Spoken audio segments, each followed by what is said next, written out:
প্রথমে আমরা হচ্ছে এখানে বিকাশ করে দেখি।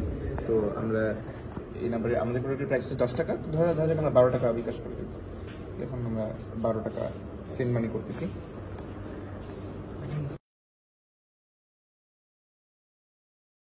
এটার মধ্যে পৌঁছে গেল। আচ্ছা, তো আমাদের সেন্ড মানিটা কমপ্লিট হয়েছে।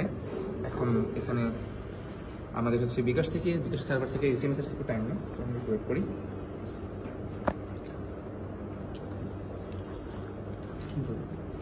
আচ্ছা, এই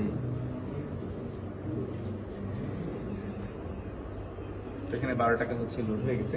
তো এখন আমরা সেই 12 টাকা দিয়ে কিছু প্রোডাক্ট চালিয়ে কিনতে পারি।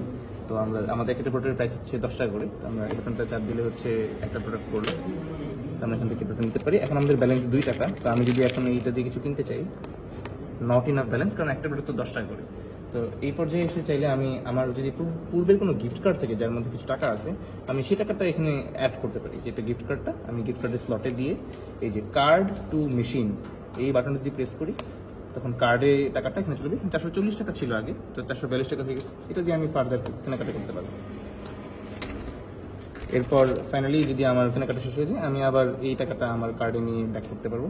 তো আমি যে কার্ডে নিই, তাহলে এই মেশিন টু কার্ড, এখন মেশিনে ব্যালেন্স জিরো হয়ে গেছে, সব ব্যালেন্স এখানে চলে আসছে। ধরা যাক আমি পরের দিন আবার আসলাম, এসে আমি এই কার্ডটা এখানে দিয়ে আমি কার্ড মেশিন দিই, ওই টাকাটা আবার ব্যাক চলে আসছে।